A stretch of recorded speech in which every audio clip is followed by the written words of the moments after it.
kune vamwe vasiri kuita zvakanaka asi ndichiona kubwinya kuri kuitika munoka pari kuitwa basa guru. Mwari vari kuita basa ravo panzvimbo ino. Ndinoda kuti nditende zvakare ndofunga ndauya nemudzimai wangu nevana vangu vese tatosiya tavhara imba. Saka hapana zvokumbofunga kuti kune zvichaitika zvikuitika kumba.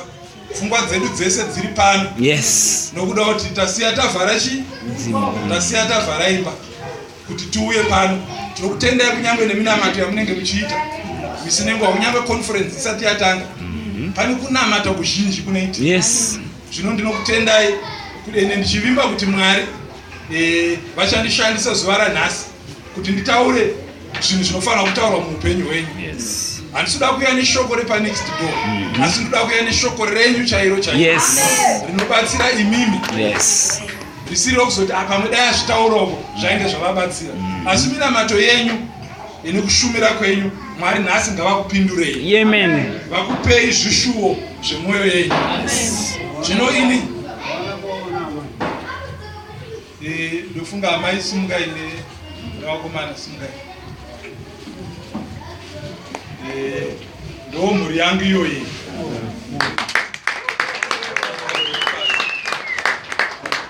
Kuti titende Mwari nekuda kwenguva ndainge ndavasumudza vachitaura havazi chimumumu vanotaura asi nekuda kwenguva tichangovagamuchira vari pavari.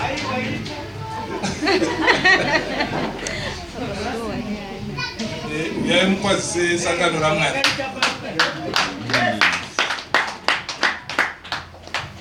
Amen. Nokwazise mese nemuzita raJesu ndichiti amen. Thank you so much. Thank you. Toda kuti tipinde mushoko raMwari. I'm a man under assignment. Ndine zvandakatumwa kuti ndiite naPastor Josh naMwari. So ndo zvandoda kuti tipakure masikati ano anenge mangwanani anenge masikati. Ndo zvatoda kuti tiite panguva ino. Zvino ndofunga ndichakumbira vana kana kuti 4 vanhu vandoda kuti vagozoverenga shoko. Vekutanga theme verse ndichakumbira mai mufundisi mugotiverengera 2 Corinthians chapter 8 verse 9. Ndoti ndo theme verse redu. Mumwe da kuti abate zvakare pana Genesis chapter 4 verse 1. Ndani angabate Genesis chapter 4 verse 1. Then mumwe otibatira Genesis chapter 28. Genesis chapter 28 from verse 16 to 19.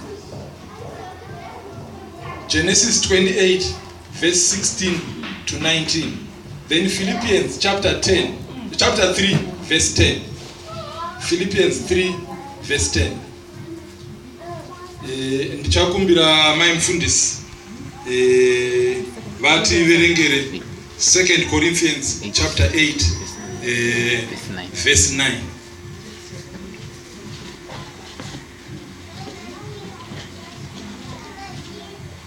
So kuredu tichaliona kuna 2 Corinthians 8 verse 9. Shaverenga in English. For you are becoming progressively acquainted with and recognizing more strongly and clearly the grace of our Lord Jesus Christ.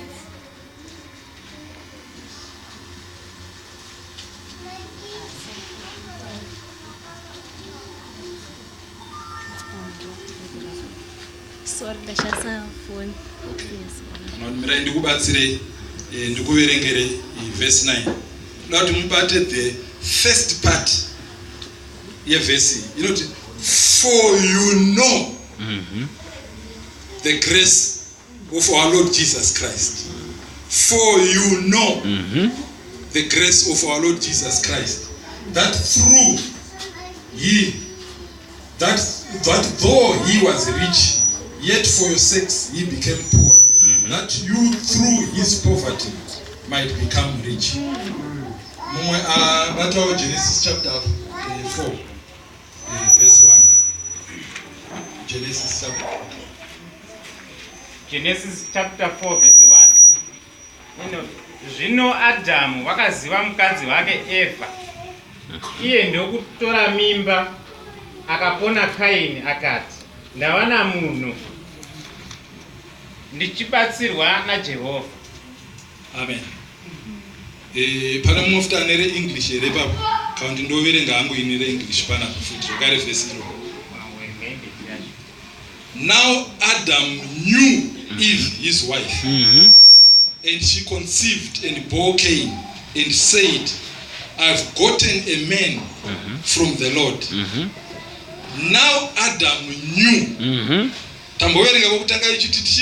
For you know the grace of our Lord Jesus Christ. Yes. Genesis chapter 28 verse 16. Aibata averengi. Ipapo Jacob akapepuka pahope dzake akati, zvirokwazvo Jehovha ari panzvimbo ino, asi ini handina kuzviziva. Akatya akati, nzvimbo ino inotyisa seiko? Iyi imba chaiyo yaMwari, isuo rokudenga.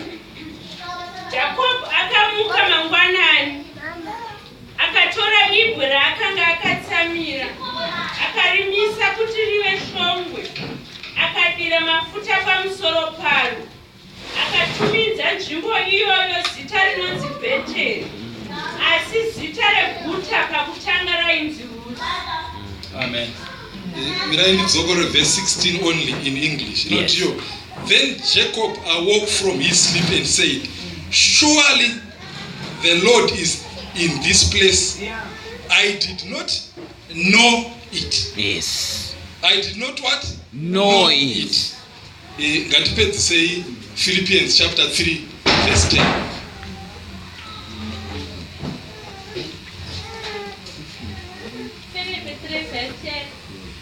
Kuti timuzive iye nesimba rokumuka kwake rokusongana naye padambudziko ake ndifanane naye pakufa kwake. That I may know him. Ndofunga tapedza kuverenga mashoko atachida kuti tiverenge. Tauda kuti tifambe nendima dzataita se dzakarava. Title yemessage yangu nhasi inoti I know. I know. That's the title of my message. Paul achinyora anoti for we know. Nyaya ari kutaura ari kuda kubudisa pachena kuti haisi nyaya yokufungidzira. Ndofunga Pastor Josh vambotaura pokutanga vachitaura the last part of that verse. Achiti he made us rich from his poverty. Ndokuita paraphrase. Pama verses aita say. So Paul achitanga anotaura achiti izvi zvandakutaura pekupedzisa zvanga zvichitaurwa namufundisi tinozviziva. Ari kutaura kuti haasi kuita zvekufungidzira. So kuropafadzwa kwenyu kana uchiri kuita kwakufungidzira pachine dambudziko. Kana Mwari muupenyu hwako uchiri kuita zvekufungidzira kuti vanobata pachine dambudziko. Ndokuti Paul achinyora ari kutaura achiti for we know. Ndokuti haana kuti I know. Which means ari kutaurira sangano iri kuti and anga ane shuwa nesangano kuti rinoziva nyasha dzaMwari. Amen. Ndanakidzwa mufundisi muchitaura kuti theme song yatinayo ndeyenyasha. Yes. Ndakati mufundisi asombodomborera manotsi angu iri. Yes. Ndakati murume uyu pamwe aye Elisha. Akuita achiona zvinhu zvatinenge ndanyora. Munozaka navanhu kana Mwari vachironga tsoro dzavo vane marongere avanodziita. Yes. Handina kumbotaura navo. Even patauya tanichitoita rewind nyaya dzekumuchato. Yes. Handina kumbotaura navo kuti ndoda kuzotaura nezvakati. Asi ndakonzwa vakuti theme song ndeyekuti nyasha. Yes. ndakati Mwari handina kurasika. Ndabva ndaziva kuti ndiri mu-right place. Asi dai kwataurwa dzimwe nyaya ndaiziva kuti ndarasika. Asi pandanzwa kuti nyaya yenyasha ndabva ndaziva kuti ndapinda munzvimbo chaiyo chaiyo. Ndopataurwa pakanzi for we know the grace. Tinoziva nyasha dzaMwari. Masikati ano ndoda kuti mumwe munhu paachadzokera kumba unofanira kunge uchiziva nyasha idzi. Ende nyasha dzinofanira kutaura muupenyu hwako. Ndokuti kana nyasha usati wakudziziva tichine dambudziko. Ndokuti kunamata hakuzi kunamata kwemumusoro kuita head knowledge, but kune experience. Ndosaka ndaverengesa Genesis chapter 4 verse 1. Mukabata verse iroro tikari mzvera muchiHebrew nemuGreek, mawords iwayo anoreva chinhu chimwe chete, akabviswa pa one word. No yatatanga nayo nepana Genesis chapter 4 verse 1 yekuti Adam knew his wife. Kureva kuti knowledge iri kutaurwa naPaul pana Corinthians is not just simple knowledge, but it's a deep knowledge. Yekuita experience Mwari. Ndokuti zvakaitika pana Genesis, it was an experience. Asi zvinhu zvokufungidzira. So the knowledge that we have about the grace of God haizi yekufungidzira. Haizi ndoti pane mwana anofanira kubva pakudzungaira. Mwana anofanira kubva pakuita confusion nezvinhu zvaMwari. Ndokuti nhasi izuva rakanaka rekuti unzwisise zvinoita nyasha muupenyu hwako. Ndokuti ukadzinzwisisa izvozvo, kusaka vachinzi vanhu vangu vanoparara nekushayiwa zivo. Ukashayiwa zivo yekuziva izvi zvandiri kutaura, taane dambudziko. Ndoda kuti ubate ari panext pako nebha wako umubvunza kuti do you know? Ndikuona vamwe havasi kuti vari kutotadza kana kutaura izvo, ndati bvunza ari panext pako. Ndoti ndati title yemessage yangu ndeyekuti I know. Imi munoda kuti mubvunze, bvunza mumwe wako kuti uri kuziva here kana ukachitaura nemuchishona. Pamwe ndakati nechirungu zvingati netsei, but bvunza hama yako kuti uri kuziva here.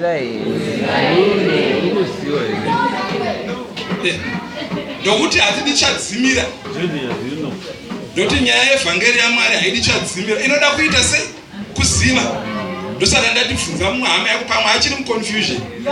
Ukamutaura kuti unoziva here, angabengenuke kubva muchadzimira. Ndamene takataura zvakare, mufundisi vambotsanangura izwi rekuti grace. Handichanyadzika kwariri, asi ndoda kungotaura zvinhu zviviri zvitatu pariri. Izwi rokuti mukaribata iroro rinogona kuyuzwa interchangeably parakaitwa apa nekunonzi kuzodza. That grace, which means it's a divine enablement or divine empowerment. So it means ukaziva the divine empowerment yaKristu Jesu, zviri kumberi zvazotaurwa kwokupedzisira zvinoflowa muupenyu hwako. Ndokuti ukaibatira nyaya iyi padumbu inogona kukupa dambudziko. Ibate kubva pekutanga. Ndokwandati ndakati unofanirwa kunge uchiziva kuti unyatsoita no this kind of grace yatiri kutaura nezvayo. Ndokuti pavatatu tichibatanidza rimwe rechitatu kuti tataura kuti for we know the grace of our Lord Jesus. Munoziva Jesu zvaakaita. Pane mumwe muimbi anoti akava munhu kuvanhu. Jesu watinoshumira uyu akava munhu kuvanhu. Zvichingorevei? Zvichida kuti wakazvininipisa, wakaita sesu. He was approachable. Munhu akanga ari humble. Munhu akanga achinzwisisa utera hwedu, akanga achinzwisisa zvatinopindana nazvo. Zvino ini ndine dambudziko mumazuva anhasi ekuti iko kune vamwe vanhu vanotadza kuva vanhu kuvanhu. Ndofunga ndoda kuti nditi rapanurei maybe chirawo here chandataura. Ndati kune vamwe vanotadza kuita vanhu kuvanhu. kureva kuti vanhu ava dambudziko riripo nderekuti vane zvavasiri kunzwisisa, vane nyasha dzavasati vagamuchira dzinopa kuti vanhu vazvitutumadze nekutadza kuva munhu kuva. Ndokuti chinhu chaunofanira kunzwisisa mukati meupenyu, you need people. Usambofa wakazvinyebera unamwe achiti ndinongoenda kuchechi ini naMwari wangu chete. Tisu usati nyebera, you need people. Ndokuti mukanzwisisa Bhaibheri rachiti Mwari, if you shall give, you shall give, and as I have praised you, shall men give unto you. It tells you the blessing yako inoflow through people. Avasi Mwari vari kuzwa vanzi men shall give to your bosom. So it means blessing yako aiuye nenyaya yekuti ini naMwari tiri kuzivana. Toda kuti mutinzwisise ipapo pokuti iva munhu kuchi kuvanhu. Chinodzikisisa ndechekuti iko nzwisisa kuti wauri kushora uyu rimwe zuva unomwana akagara padhoro wauri kuda kupinda. Ndakambozvita kune imwe hama yakambondiita izvozvo. Handina kumudzinga, akangosvika aibva aita U-turn, ndakatoona kuti murume adumbirwa achida kupinda dhoro ndakanga ndakagara. Handina kutaura naye, handina kuti kudii, but ndakangoona shasha hutu yaenda. Akatadza kupinda ndokuti ndo paaida ipapo. Akaita mazuva 2-3 achifunga pamwe ndingaona aenda kuofu here, ndingaona pamwe zvimati, but akangondiona ndigere pandanga ndirichi. So ndo zvandiri kutaura kuti mangwanani ano wana nyasha dzekuva munhu kuvanhu. Amen. Iva munhu kuvanhu. Regera kurarama sen island. You need people. Unoda vanhu. Usafa wakazvinyepera kuti ini ndega naMwari handinide vamwe vanhu. Chinozodikanwa pamberi anosandataura kuti men shall give unto your bosom. Ndo zvinoitika. So you need to understand that thing. Genesis chapter 4 inotiratidza zvinhu zviviri zvitatu zvinouya nekuziva, neknowledge, nekuita no. Bhaibheri rataura rakatiko Adam knew his wife and his wife conceived. Yes. Brought akabata pamuviri. This kind of knowledge yatiri kutaura nhasi ichaita kuti uende wa pregnant. Yes. With things zvaMwari zviri kufanira kuti zvinodhilivhwa. Yes. Ndokuti shoko iri richakuita kuti riwise zvimwe zvinhu mukati mako zvauchatakura kubva nhasi. Amen. Ndokuti after aita knew his wife akaita carry things mukati make. So zvinoreva kuti if this knowledge ikabatwa, yakabatikana, ikanzwisiswa zvakanaka, inokuita kuti uite conceive certain things. Yes. The veteran zvinzi and he came. Which means this same knowledge has the capacity to make you to birth. Yes. Kana ubereke zvinhu. So nyasha dzaMwari idzi ngadzikubatsire muconference ino. Yes. Kuti dzikupe zvimwe zvinhu. Hatisi kuda zvinhu zvokuti ukabereka zvongobva zvega. Toda kuti zviite full term and birth those things. Kuti zvinhu izvozvo zvibude mukati meupenyu hwako une chinhu chinobatika. Amen. Kuti achiti ndakawana mwana nekuda kwaMwari. Yes. Nekuda kwenyasha dzaMwari. So it's very important kuti this knowledge patichafamba nayo tichanzwisisana patinoda kuti tisvike. Tobva taenda kuna Genesis chapter 28. Ndoda kuti ndidzibatanidze ndozodzipindura nyaya dzacho. Genesis chapter 28 verse 19. Pataurwa kunzi Jacob asvika pane imwe nzvimbo paitika zvimwe zvinhu kwaari. Bhaibheri rinoti rachitanzi akati iye surely. Kuratidza kuti akasvika parealization yekunzwisisa kuti zvokwadi pano panani pana Mwari. Hanzi nokuti ndanga ndisina kuzviziva. Nokuti shasha yakasvika panzvimbo iyi ikasaziva kuti Mwari uripo nenyaya yekuti akanga asina understanding the knowledge. Nokuti ndoda kuti ndikudzosera Abijah kubva kuverse 10 murume wekuti asvike paazosvika. Bhaibheri rinotaura richiti akabva achitiza handizokere imwe nyaya yese tose ndofunga tine zita yaakanga apara. Bhaibheri rinotaura richiti akanga abva Bhetichibha akuenda kuHarani. Bhaibheri rinotaura akasvika at a certain place. Chakanga chaitika kwakanga kwasviba zvino. Kumashure kwamusadzokereke ndoti pane mukoma aimutevera. Isaka akanga achiti wachika nhaka yangu. Kumashure kwamusina option yekuita yekudzokera. Kumberi region yaakasvika iyi mukaita study area iyoyo kwaigara mabarbarians yekuti normally they would attack people at night. Alright. So it means hama iyi payakanga yasvika kuenda mberi kwamusaendeki nokuti kwakune mabarbarians vakanga varimo. Kumashure kwamusingadzokereki. So he was caught muchirungu vanoti between a rock and a hard place. Yekuti kumashure akuita se akuzokereke kumberi akuendeki. Amai akati iye zvino panzvimbo ino yandikona ndobva ati the only thing that I can do kwakurara. Arara pane zvaakarota zvichiitika, akarota zvichiitika, akarota zvichiitika ari panzvimbo ishi. But azomuka kuseni arara panzvimbo iyi. Bhaibheri rinoti iro akamuka akati surely I know the Lord is in this place. Number one, pane a type of grace yandoda kuti mubate. Number one is a grace to feel or to discern the presence of God. Nyasha dzokuti ukasvika panzvimbo dzidza kunzwa mweya uri kuopareta ipapo. Haikona kumbosvika panzvimbo nje usinganzwisa kuti zvii zviri kuitika chi panzvimbo yauri. Nzwisisa, let God release that grace yokuti ukasvika panzvimbo unokwanisa kunzwisisa kuti mweya hwai uri kuopareta pano. Amen. Zvii zviri kuitika pano. The second grace yatoda kuti ubate is to recognize places. Grace yekuziva nzvimbo. Pane imwe futi a grace of knowing houses. Ndoti ataura akati asvika this place akati this place is the house of God. Pane nyasha mbiri dziripo ipapo. Nyasha dzekutanga dzekuti unzwisise nzvimbo.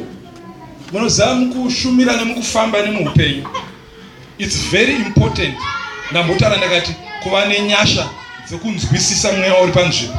But pane nyasha dzekunzwisisa nzvimbo yaunofanira kunge uri. Haikona kungova pese pese.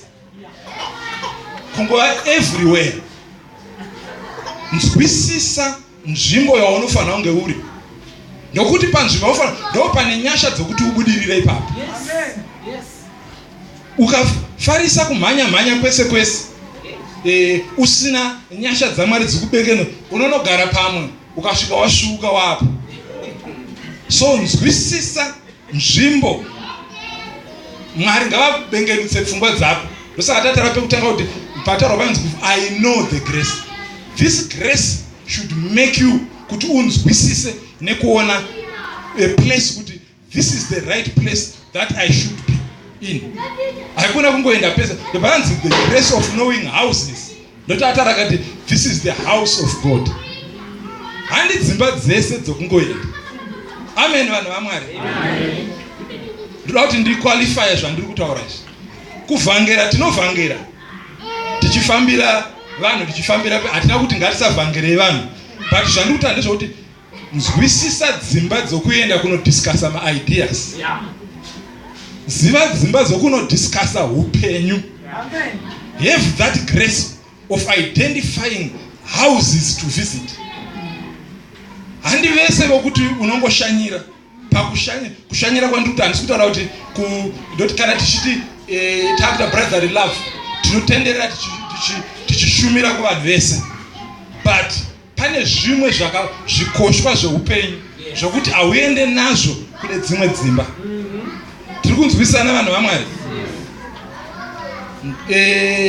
Ngatisaite vatsvene vakanyanyisa tichitadza kunzwisisa a few principles atoda kuti tinzwisisa panapa. Ndezvekuti dzimba nenzvimbo, you have the grace to identify kuti nzvimbo iyi nemba iyi I should be there or not, kuti ndiri kufanira kunoitei uku, ndiri kufanira kunodii. Then the other grace zvakare is the grace to recognize people, ndokuti akakwanisa kuidentifya kuti nzvimbo inoyi pana Mwari. He identified a being in that place. So mukati meupenyu Mwari ngavadurure nyasha dzekuti ukwanise kunzwisisa and to recognize the right people to be in your circle. Ndoti kune vamwe vasinga vokuti munotamba vari uko nevamwe vanotambira vari papa. Izvozvo unofanirwa kuzvinzwisisa kuti nyasha dzaMwari muconference ineyi toda kuti dzibengenuse njere dzako, dzivhure munhu wemukati wokuti kana uchifamba you identify kuti this is the right person. Zvandoda kuita izvi, this is the right guy, this is the right woman, this is the right man.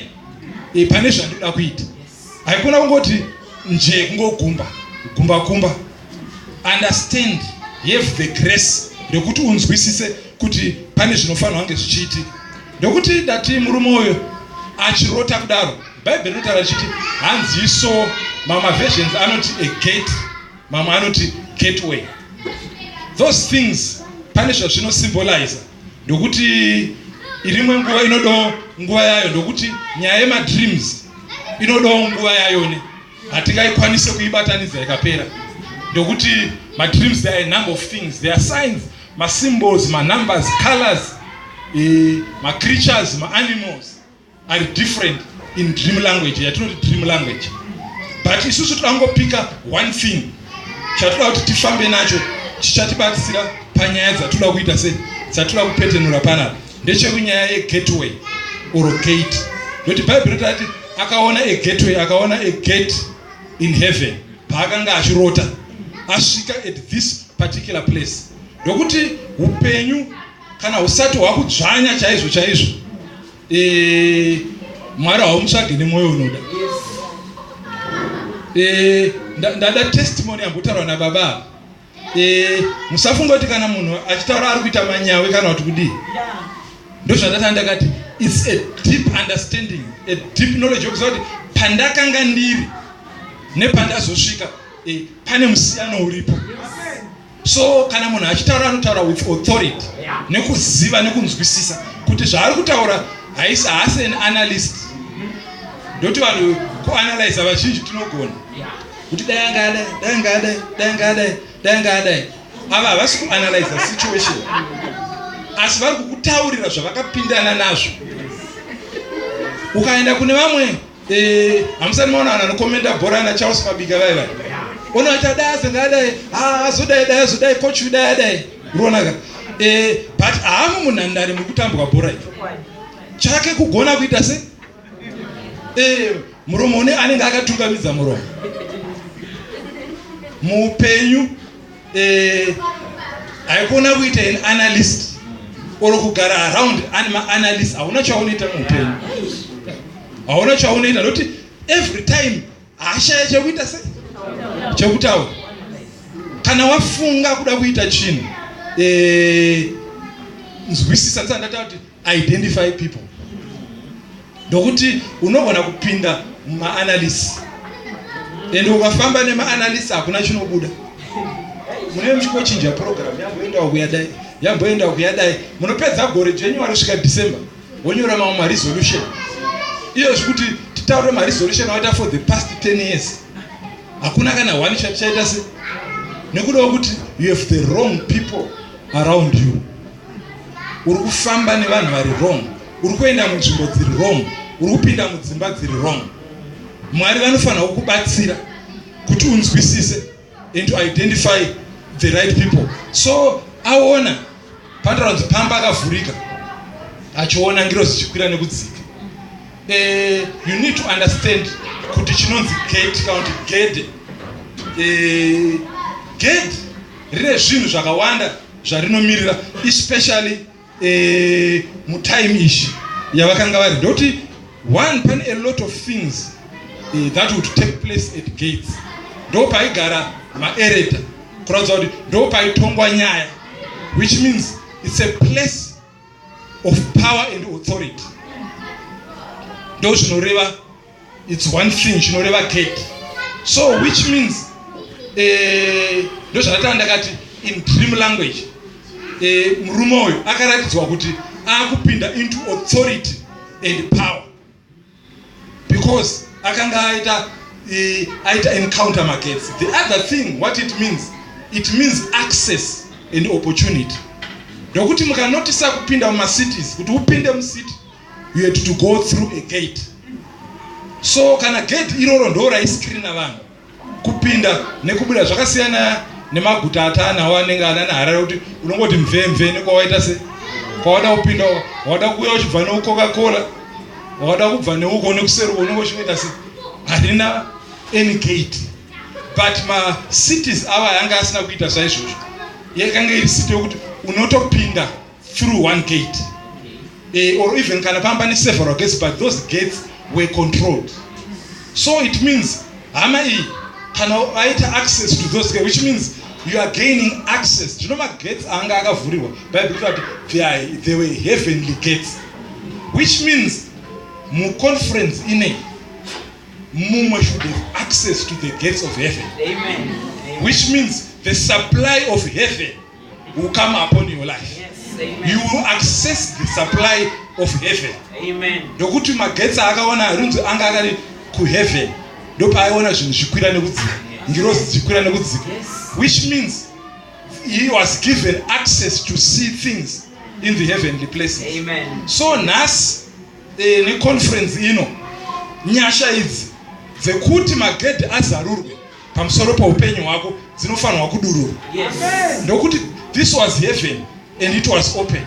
So ndiri kutaura kuti even the open heavens shall be upon your life. Amen. Kureva kuti mukurarama nemukufamba kwako ndokuti pane vamwe vanga vachifamba denga upenyu hwavo hune ceiling wokuti uchirova unoita ngori kurovera so, but ndoda kuti ndideclare kuti nhasi those gates will open. Amen.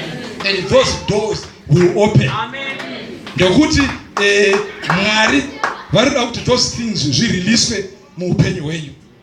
Then another thing chinoitika pamagates chandataura is about zvatoda kuti tidzike nezvacho che-authority and rulership and access and opportunity.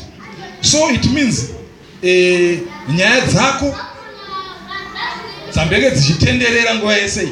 Ndataura ndakati ndo pane macourts pasichigare in those times makoti ese nemaparliament aita sit at the gates.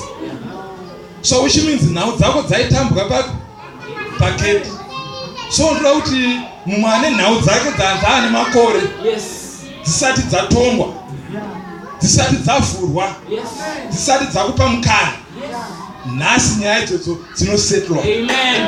Nhasi nyaya idzodzo dzinopiwa a verdict. Nhasi nyaya idzodzo dzinopiwa mutongo. Nhasi nyaya dzako nezvinhu zvawanga wati muupenyu hwese wambotenderera waenda neuku, but kune vamwe vanga vakati izvi haubate izvi. Kuna vamwe vanga vakatonga vachiti izvi hauita sei haupinde mazviri. But Bibheri ratara tanzi Jesu wakava murombo kuti tive vakapfuma. Kureva kuti iko pagate rawasvika noti Jesu andara kuti ndini gate. Anditi kana vanoda kupinda you should come through me. So which means pagate apa patiri kutaura nezvapo tiri kutaura zvaJesu kuti pawasvika apa urombo nhasi waakukanzura. Kudzungaira nhasi waakukanzura. Rushambwa waakukanzura. Ndokuti ndati nyaya yako iri kutongwa on this gate. Nyaya yako yakutaurwa kunzi it's final. Ndokuti Jesu akataura kuti it is finished. Ndiye akataura, handisiri ndakataura. Ndiye akati it is finished. It means nyaya yako pagedhe it is finished. Those doors will open to you. Mwari vanozarura zvavanofanira kuti vazarure. Then pane vhesi rekupedzisira pana pana Genesis apa rataurwa rikanziko asvika panzvimbo iyi verse 19 hanzi nzvimbo iyi pekutanga yainzi Luz kana kuti vamwe vanoti Laz amene kupronounsa kwavo kwawada kuita se kupronounsa zvanzi ndo zita rayakanga inayo but paakasvika akabva achinja zita that city akati that city shall be called Bethel. What am I saying? Ndezvekuti iko Jacob akabva nokuda kwokuziva kuti nzvimbo yaasvika iyi because of the knowledge yekuziva kuti ana Mwari panzvimbo iyi akapiwa power to change names. So ndoda kuti ndikutaurire kuti nhasi there are things that you need to change their names today. Zvimwe zvinhu mukati meupenyu hwako zvaunofanira kuti rename and give a new name. Ndokuti pamba nemamwe mazita wanga wakazvipa anga aripo kare, but this guy was given the grace to change names. Amen. So someone should receive that grace. Amen. Rekuti muchinje your destiny. Ndokuti akachinja a destiny of a city. Nyaya tiri kutaura yekuchinjwa kuda kuitwa hatisoda kutaura kuchinjwa of small things. We are talking of big things zvoda kuitwa turned around. Ndokuti nzvimbo iyi asati asvika pairi asati anzwisisa kuti Mwari vari panzvimbo ino yakanga iri ine its own old name. But the moment he stepped in that place and he recognized kuti Mwari vari panzvimbo ino, he was a grace was released in his life to change destiny yecity. Munoziva mimi kuti mazita ane zvaanoreva mukati meupenyu. Mamwe mazita vanhu mamwe akapiwa kudhara mazuva ano haasi ekupa vana zita kuti nhamo. Ndinoda kupa example yezita kuti amazita they say a lot of things ku destiny yemunhu. So it's very important kuti unzwisise kuti you change your poverty into riches. Another change is this transition. Pa verse 10 verse is there kuti akava murombo kuti tivechi his poverty for us to have riches, which means he was the destiny changer. Ndiye akakwanisa that nyasha kana wadzi receiver, it can change your poverty to riches. It can change kuva poor uchiva munhu ari wealth because of the grace yaMwari. Amen. You also God will also release the grace for you to alter situations. In your life there are certain situations that you need to alter, that you need to turn around. Ndokuti umbonyatsonzvera muupenyu hwako unyatsonzwisisa there are certain things, there are certain patterns mukati meupenyu hwako dzokuti you are sick and tired of them. They continue repeating themselves. Ndinzwa pane kashunga ndanzi what goes around comes around. So mukura kuti chinhu chiri kungotendera kachichita se ini ndikuda kutaura kuti we want to break that cycle yechinhu chokuti chinoramba chichitendera mupe. Unoona kuti chitarisa kuti kana kwakupera kwegore kunotanga kuitika zvakati kuchiitika zvakati, kana nguva yemunana Agasti kunotanga kana kumusha kunotanga ndongo inofa vanhu. Pane vanhu kuti you can read the patterns in your life or in your family. So today is a very important day. It's a very important day because you will know the grace. Amen.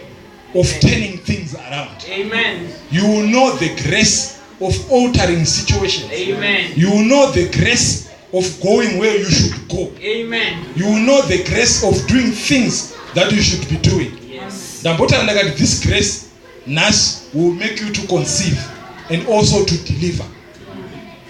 Ndokuti hatisi kuda stillbirth. Toda kuti vanhu vabate zvipenyu. Conference ino haisi yekuti almost ndachibata. Ndakazongoposta 2 minutes but zvanga zvaita. Hatisi kuda ma almost. Toda kuti uchiti chibata chaite kuti ichi ndachibata ichi. Ma almost hatidi testimony almost. Yokuti next time ndikuziva zvinoita but ndakanga ndaita se ndakanga ndachibata. izvozvo ngazvipere nhasi. Hakuna achabuditsa muromo kuti ndanga ndachibata. Unofanira kuchibata kuti chi. Hachifanira kukunzvenga. Hachifanira kukunzvenga. This divine enablement, this grace, rinofanira kuti rikuite kuti unzwisise kuti pauri kufanira kuenda, you should go there. Ndoti Philippians ataura akati that I might know him and the power of his resurrection. Mukanotisa that knowledge here ndo inorelease that grace to resurrect dead things in your life. Yes. There are things that zvinoda kuti zviite resurrect on this conference. Amen. Ina handigona kukudomera kuti ichi mumwe nemumwe anozviziva certain things in your life that need resurrection, that need that grace, that power to turn things around. Zvimuke zvinhu izvozvo. Ndokuti kune zvimwe zvawanga watokanda wakati izvi zvichagoneka here izvi. Makati hazvichaita sei. Ndandichizwa matestimony akawanda anga achitaurwa naamai yekuti vanhu vaitozoshuva kana even avo kuti vanhu vanenge vachifunga kuti ichokwadi here chinhu ichi kana kuti tiri kurota zvaari kuita izvi. It's because that grace is that power to break zvinhu nemasekondi zvinhu zvasingafungirwe nevanhu. So uchipedza conference ino, it's very important kuti wakufanira kufamba in other places hausati wambofamba. Amen. Wakufanira kumboenda kwausati wamboita se? Kwangosati wamboenda. Kwangosati wamboenda. Kune dzimwe nzvimbo dzaunongosvika unonzi vamwe vaitaura kuti dai vandedzokwana nemi, but ndati that grace nhasi. Ndosaka muchiimba kamba kuti nyasha dzaita se? Dzawanda. Saka ndati nyasha idzodzo kwamanga musati mamboenda, kunyangwe neni ndachena ndebvu kudai, ikoko ndinoda kuti ndikuenda. Ndoti handidiwo kusara ku that place. Handidi kusara mu that place inofanira kuti isvikwe nevanotenda Mwari. Ndokuti those things should turn around. Hatidi kuti tidzoke futi imwe conference gore rinouya tichiramba tichidzokorora pachinhu chimwe chete. We want progress. Toda kuti tione zvinhu zvinoitika kumberi. Ndokuti uye azotaura zvakanzi pana Philippians pandataura panoita hanzi that we might know his sufferings, that grace to experience. Toda grace rekuexperience. Toda Mwari vanobatika kwete vemufirimu. Chinhu chemufirimu ndechongoona paTV ka haugona uchibata. Uye vanhu vari kudya, you cannot partake the food they are eating.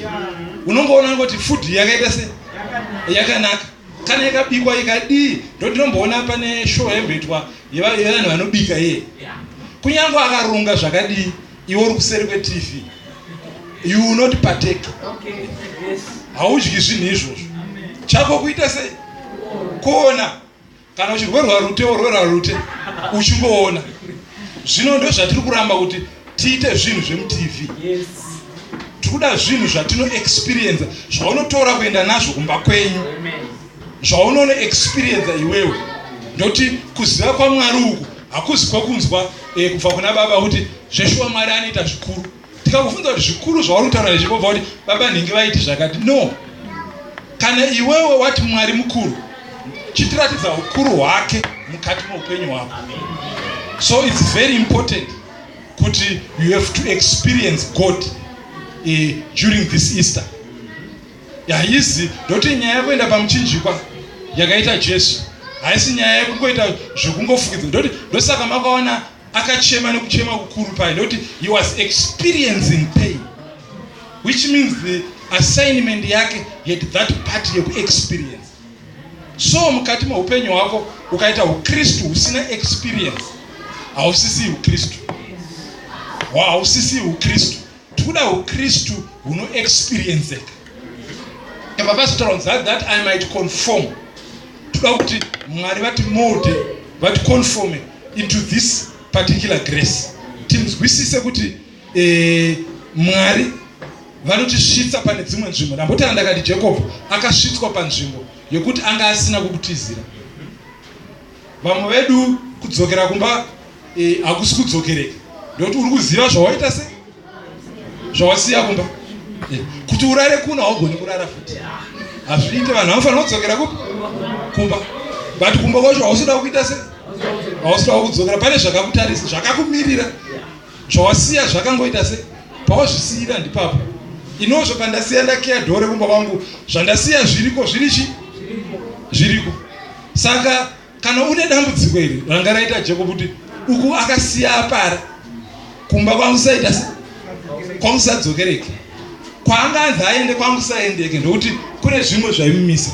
But nhasida kuti Mwari vakupe that heavenly experience, uri in your confusion, uri mukudumbirwa kwako kokuti wakushaya kokutizira kumberi akuende kumashure akudzokereke. Toda kuti Mwari vakupe that divine experience nhasi, yekuti matenga azaruke, yekuti masuo azaruke, yekuti zvese zvanga zvisiri kufamba, zvese zvanga zvisiri kuita, uchitanga kufamba mazviri.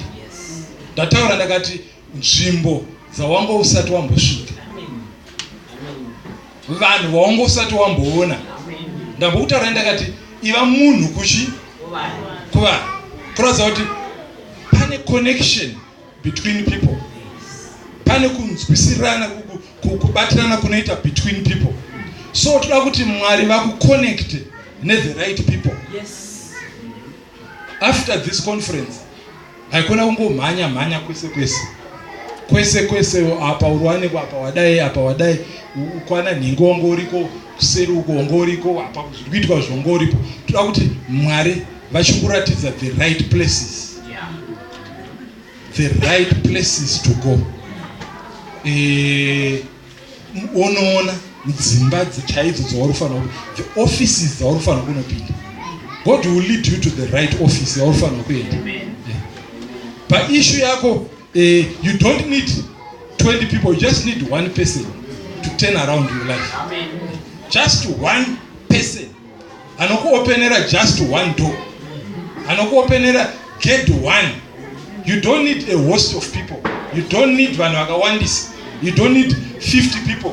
But we are not praying for 50, we are praying for just one person wokuti ukasangana naye anokuvhurira madoo ekuti unotadza kubelieve kuti is this true, is this true. So it's very important kuti mumwaka uno nyasha dzakazarurwa kudai, nyasha dzakadururwa kudai, unzwisise kuti pane nyasha dzokuti uone a number of things. Nhasi it's very important yekuti titaure imi neni tichinzwisisana, pasina kuchirika, pasina kudii, asi kuti zvidzike mamuri pokuti unzwisise kuti that power ratataura rekupedzisira raakazoita rekuita turn around the destiny of a city, even the destiny of your life. Ndosati takati the thing that will turn it around is that knowledge of that grace in Christ, yokuti unonzwisisa kuti he was poor kuti iwe uve rich, which means just knowing that will turn around your story. The same way that city was changed from Luz to Bethel. So knowing Christ will turn around your situation, will turn around your life. Kuti ufambe ne road yaurufana wangu uchifamba mairi. Ndokuti taneta nekufamba, nekuona a number of things. Taneta nekutaurwa zvakawanda, asi tauda kuti Kristu uyu nenyasha dzake idzi ashandure. Ndokuti izvozvo ndichitaura so kune mumwe munhu story yake pairi kutochinja. Handimiririra kuti andikuturike ruoko pamusoro oro kupiwa tumwe tunhu. Isu tinobhilivha mupawa raMwari. Mwari vanozvimiririra, havasvikirwe nechimwe chinhu, hakuna kumbonyeberwa. Mwari vega mbune, kana vada kuchinja chinhu vanochinja. Havaite zvokumirirwa kuti titange tambotsvaga chakati. Baba vambotaura nenyaya yendandara, maristband vakamasona, ivo ndo vaitorichengeta risingavachengeta. Kunyepa here rakadi kuzvisona rega, ivo ndo vanga vatori neshungu naro kutoti ratsemuka kwati daro kutosonerera. Ungasonera chinhu chikuda kukuchengeta? Zvakamboitika kupi nai baba maizviona zvichiita izvo? But nguva yacho maizviona zviri right stere kuti Dandiyo moita se moisona moisa mhomo kana tumodi so it's very important yokuti tichitaura kudai nyasha dzaMwari hadzimirire munhu. Musafunga kuti ndinda ine nyasha dzaMwari. Nyasha dzaMwari pama muchiimba muchidi muchirumbidza Mwari, nyasha dzavo dziri kuita se dziri kuflow. Panapa ndakukonfirma nyasha dzaMwari. Musafungira kuti ndindauya ndakatakura ameno zvandakatakura, but nyasha idzi manga munadzo, manga muchidzimba kubva nesuru kunyeberera mufundisi. Ndakambokufonera kuti fona imba izvi nyasha idzi handira kumbofona, asi nyasha idzi manga muchidzikuratidza kuti dziri available already. But ava ndaida kukuratidzai what it can do, kuti that grace zvarinokwanisa kuita muupenyu hwako ukanga warinzwisa oro waunderstand. Ndosandata ndichiti I know, kunzwisisa kwokunzwisisa kwakadzamisisa ndokuri kudikanwa nemunhu nhasi. Ndokuti ukanzwisisa izvozvo haupiwe dambudziko nevanhu rekupiwa zvisiri izvo, rekupiwa advice dzisiri izvo, but you would know nekunzwa nekunzwisisa chaiko kwomunhu womukati, kuti unzwisisa kuti nyasha idzi dziri very important. So toda kuti tinamate nekuda kwenyasha idzi. Ndofunga ndichadzokorazve nyasha dzandambokutaurirai ndikati the grace to discern the presence of God, kunzwa uvapo hwaMwari. Hakuna kumbonamata ungori dry, unofanirwa kunzwa kuexperience. Mwari anoexperience. He is a being, haazi just a force, he is a being waunogona kurelata naye semunhu. Saka zvinhu zvinofanirwa kunzwisisika kuti zvandiri kurarama izvi ndiri kuexperience here nyasha dzaMwari. You have to identify kuti presence yaMwari yapo. Ndakataura ndakati identify places and houses. I will not repeat. Izvi ndakutaura zvakanyanya kuti iye zvino ndofunga wakagara kutanga unofunga kuti dambudziko rangu rakatangira kwababa Ningi, dambudziko rangu rakatangira kwamukoma Ningi. Not only wemuno muchechi, kuhama utofunga kuti pandakazoita dambudziko nemudzimai wangu ndakanga ndabva kwaNingi, pandakazoita dambudziko kubasa ndakanga ndambononzwa advice kuna Ningi. So ndosandiri kutaura kuti you should have that grace yekuziva places to go and people to interact with nevekusa interacta navo and to recognize the right people. Ndakati chiti all them kuti the heavens have been opened. They have been opened. We have reached to a certain place. This is the place. Yakasvika Jacob. Asvika to the place. Ndo nzvimbo yeutiziro yatiri ine. Yekuti kumwe kwese kwatina kwatinogona kuenda. Asi nyasha dzaMwari nhasi dzinofanira kukubata uri pauri. Unzwisise kuti Mwari, kana ndabata chinhu ichi zvataurwa zvakanzi Adam knew his wife. He conceived and he birthed. Which means nyasha idzodzo dzinokupa kuti utakure zvinhu ugobereka zvimwe zvinhu. So it's very important nhasi kuti pane zvimwe zvinhu tichitaura zviri kutosikwa mauri. That creative power yaMwari, zvinhu zvazvisimo mauri zviri kucreatwa mauri, zvokuti uchidzokera kumba don't expect things to be normal. Don't expect things kuti zvingoramba zvifollowa the same pattern. Ibva nhasi une nharo dzokuti no, ndareceiva nyasha iyi. My story has been changed. My name has been changed. Nekuda kwenyasha dzana kuti unenge wataura kuti surely I now know. Sebu zvakaita Jacob akasvika pakuti surely I now know kuti Mwari vari pano. So you have to reach to that place yekuti unyatsoziva kuti surely Mwari unewe. Nokuti akataura kuti ndichava nemi kusvika kumagumo eshe. And you will neither leave us nor forsake us. Mwari uyu haatisiyo. Hakuna kumunzwa pa next door. Hakuna kumunzwa kuna Elda, hakuna kumunzwa kuna mufundisi. Munzwa mumba mako. Ndokuti tauya kuti tiite izvo. Ndokuti ndosakapowa kanyora naEphesians kuti these offices, apostle chichi, they are there to equip the saints for the work of the ministry. Kuna kuti we are here to equip you. Kuti munoita overtake and take control yekwese kwamunenge muri kumabasa kwenyu kuchii nekuchii. Isusu we are releasing you as an army munyika mamuri kugara, kumabasa kwamuri, mumaraini mamuri. Ndoti kumba kwako handigone kuenda newe. Mese makandirequesta kuti ndawenda ndogona kuenda kumba kwomunhu wani. Which means I'm very limited. Ndoda kuti ndikuratidzei kuti semunhu waMwari I'm very limited. Asi God is not limited. Ndoti tata akati pano handigone kuenda nemi mese kumba kwenyu. Pandogona kuenda kumba kwaPastor Josh. Kumwe kwese handichakwanisa kuenda. But ndinoda kukuudzai kuti simba raMwari riri kuenda nemi kudzimba kwenyu. Amen.